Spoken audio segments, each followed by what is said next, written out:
Hello students, welcome to Shiny Maths 10ஆம் வகுப்பு பயிற்சி 4.1ல ஃபர்ஸ்ட் கொஸ்டின் பார்க்கலாம். கீழே கொடுக்கப்பட்டவற்றில் எந்த முக்கோணங்கள் வடிவொத்தவை என்பதை சோதிக்கவும். மேலும் எக்ஸின் மதிப்பு காண்க. அதாவது இங்க ரெண்டு முக்கோணம் கொடுத்திருக்காங்க. இது வடிவொத்தவையான்னு கண்டுபிடிக்கணும். வடிவொத்தவையா இருந்துன்னா எக்ஸோட மதிப்பையும் கண்டுபிடிக்கணும். சரிங்களா? First subdivision. முதல்ல இந்த படத்தை இங்க எடுத்து வரைஞ்சுக்கிட்டேன். இங்க ரெண்டு முக்கோணம் இருக்கு. அடுத்து இந்த பெரிய முக்கோணம். முதல்ல இந்த சிறிய முக்கோணத்தை எழுதிக்கலாமா? முக்கோணம் ADE எழுதிக்கிறேன். ADE மற்றும் அடுத்து முக்கோணம் பெரிய முக்கோணம் ABC. ABC இல் இதை நீங்க ஒரே ஆர்டர்ல தான் எழுதணும். முதல் ADE இப்படி எழுதுனீங்கன்னா அடுத்த முக்கோணத்தையும் ABC இப்படிதான் எழுதிக்கணும். இல்லாட்டா AED இப்படி எழுதுனீங்கன்னா இதையும் ACB இப்படிதான் எழுதணும். ஞாபகம் வச்சுக்கோங்க. இப்ப பாருங்க, இது வடிவொத்த முக்கோணமா இருக்கணும்னா ஏதாவது ரெண்டு கோணம் சமமா இருக்கணும். இல்லாட்டா ஒத்த பக்கங்களோட விகிதம் சமமா இருக்கணும்.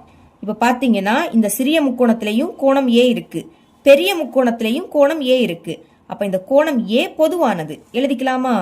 கோணம் A என்பது பொது கோணம். இது பொது கோணமா இருக்கிறதுனால ஒரு கோணம் சமமா இருக்கு. இனி இன்னொரு கோணம் சமமா இருக்கணும். அதை கண்டுபிடிக்கணும்னா ஏதாவது ஒரு கோணங்களோட அளவு கொடுத்திருக்கணும்.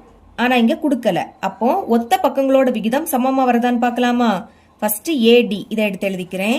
AD பைக்கு கீழே அங்க உள்ள ஃபர்ஸ்ட் ரெண்டையும் AB.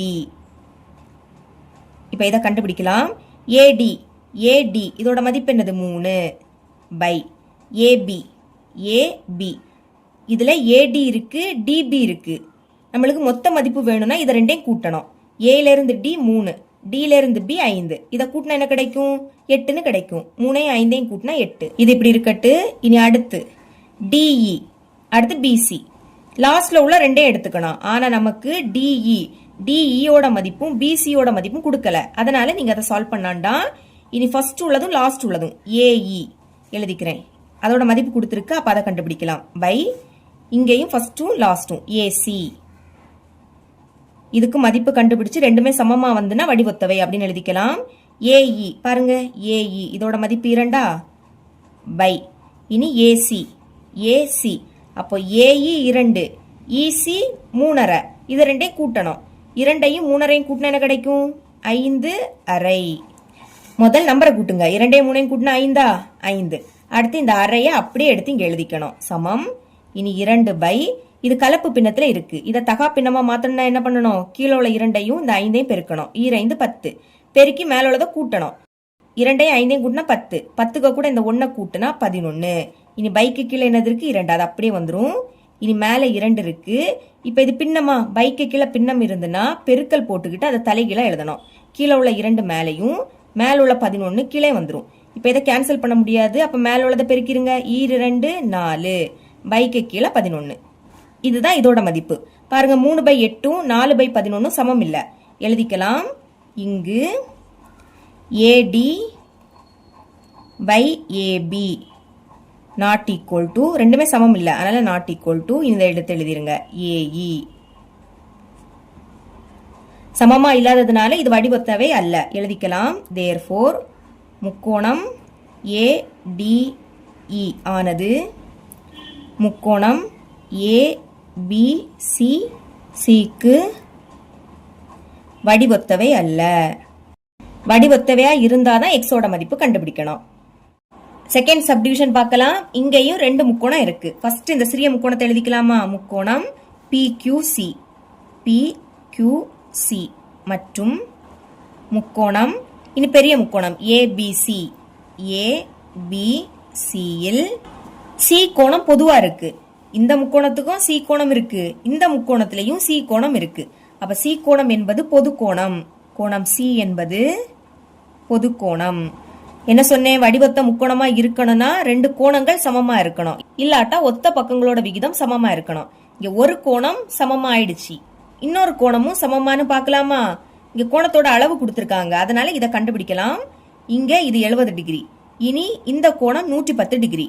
நம்ம இப்போ இந்த கோணத்தோட மதிப்பை கண்டுபிடிக்கணும். சரிங்களா? நமக்கு என்ன தெரியும்? நேர்கோணத்தோட அளவு எவ்வளவு? 180 டிகிரி. இப்ப இது நேர்கோடு. இதோட கோண அளவு என்னதான் இருக்கும்? 180 டிகிரியா இருக்கும். நேர்கோடு இங்க 2ஆ பிரியுது. இந்த கோணம் 110 டிகிரி, இந்த கோணம் தான் நம்ம கண்டுபிடிக்கணும். இந்த ரெண்டு கோணத்தையும் கூட்டுனா 180 டிகிரி கிடைக்கும். எழுதிக்கலாமா? ஃபர்ஸ்ட் இந்த 110 டிகிரி எழுதிருங்க. 110 டிகிரி கூட்டல், இனி இந்த கோணத்தை எழுதிக்க போறோம்.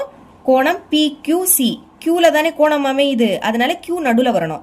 PQC எழுதிக்கலாம். கோணம் PQC இஸ் ஈக்குவல் டு ரெண்டத்தையும் கூட்டுனா 180 டிகிரி கிடைக்கும்.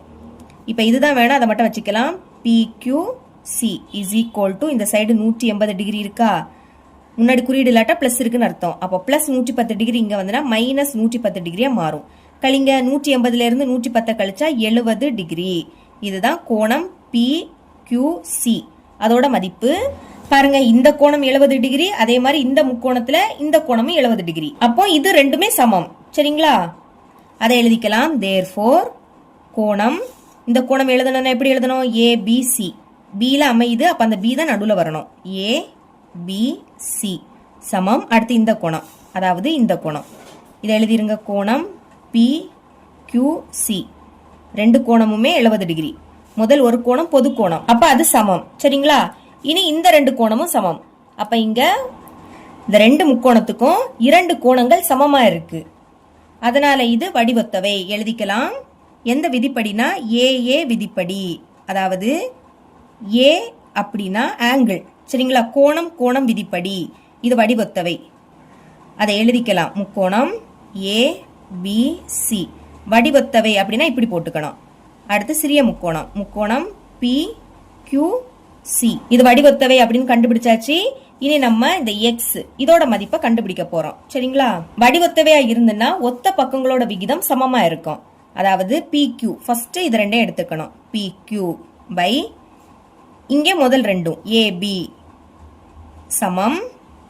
இனி QC அடுத்து BC, இங்க அதோட மதிப்பு கொடுத்திருக்காங்க, அப்ப எழுதிக்கலாம். QC பை BC வடிவொத்தவை அப்படின்னா கண்டிப்பா இது ரெண்டுமே சமமா இருக்கும். மதிப்பை பிரதியிடுங்க. PQ இதோட மதிப்பு என்னது? எக்ஸ், அதை தான் கண்டுபிடிக்கணும். அது அப்படியே இருக்கட்டு. இனி AB இதோட மதிப்பு 5, அப்ப பைக்கு கீழே 5 வரும். சமம். QC இதோட மதிப்பு 3 பை BC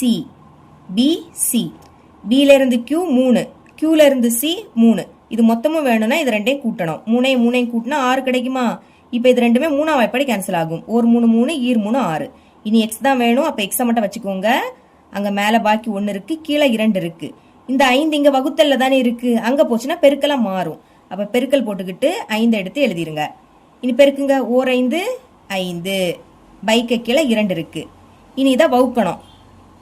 மேல உள்ள 5 உள்ள எழுதிக்கணும், கீழே உள்ள 2 வெளியே எழுதிக்கணும். 5ல 2 வாட்டி இருக்கும். ஈர் 2 4, 5ல இருந்து 4 கழிச்சா 1. இனி இறக்க எதுவுமே இல்லை, அப்ப புள்ளி வச்சுக்கிட்டு 0 எழுதிக்கணும். 10ல 2 எத்தனை வாட்டி இருக்கும்? 5 வாட்டி. I 2 10. இப்ப 0 வந்துடுச்சு. ஈவு என்ன கிடைக்குது? 2.5. இதுதான் எக்ஸோட மதிப்பு. இவ்வளவுதான் இந்த சம்.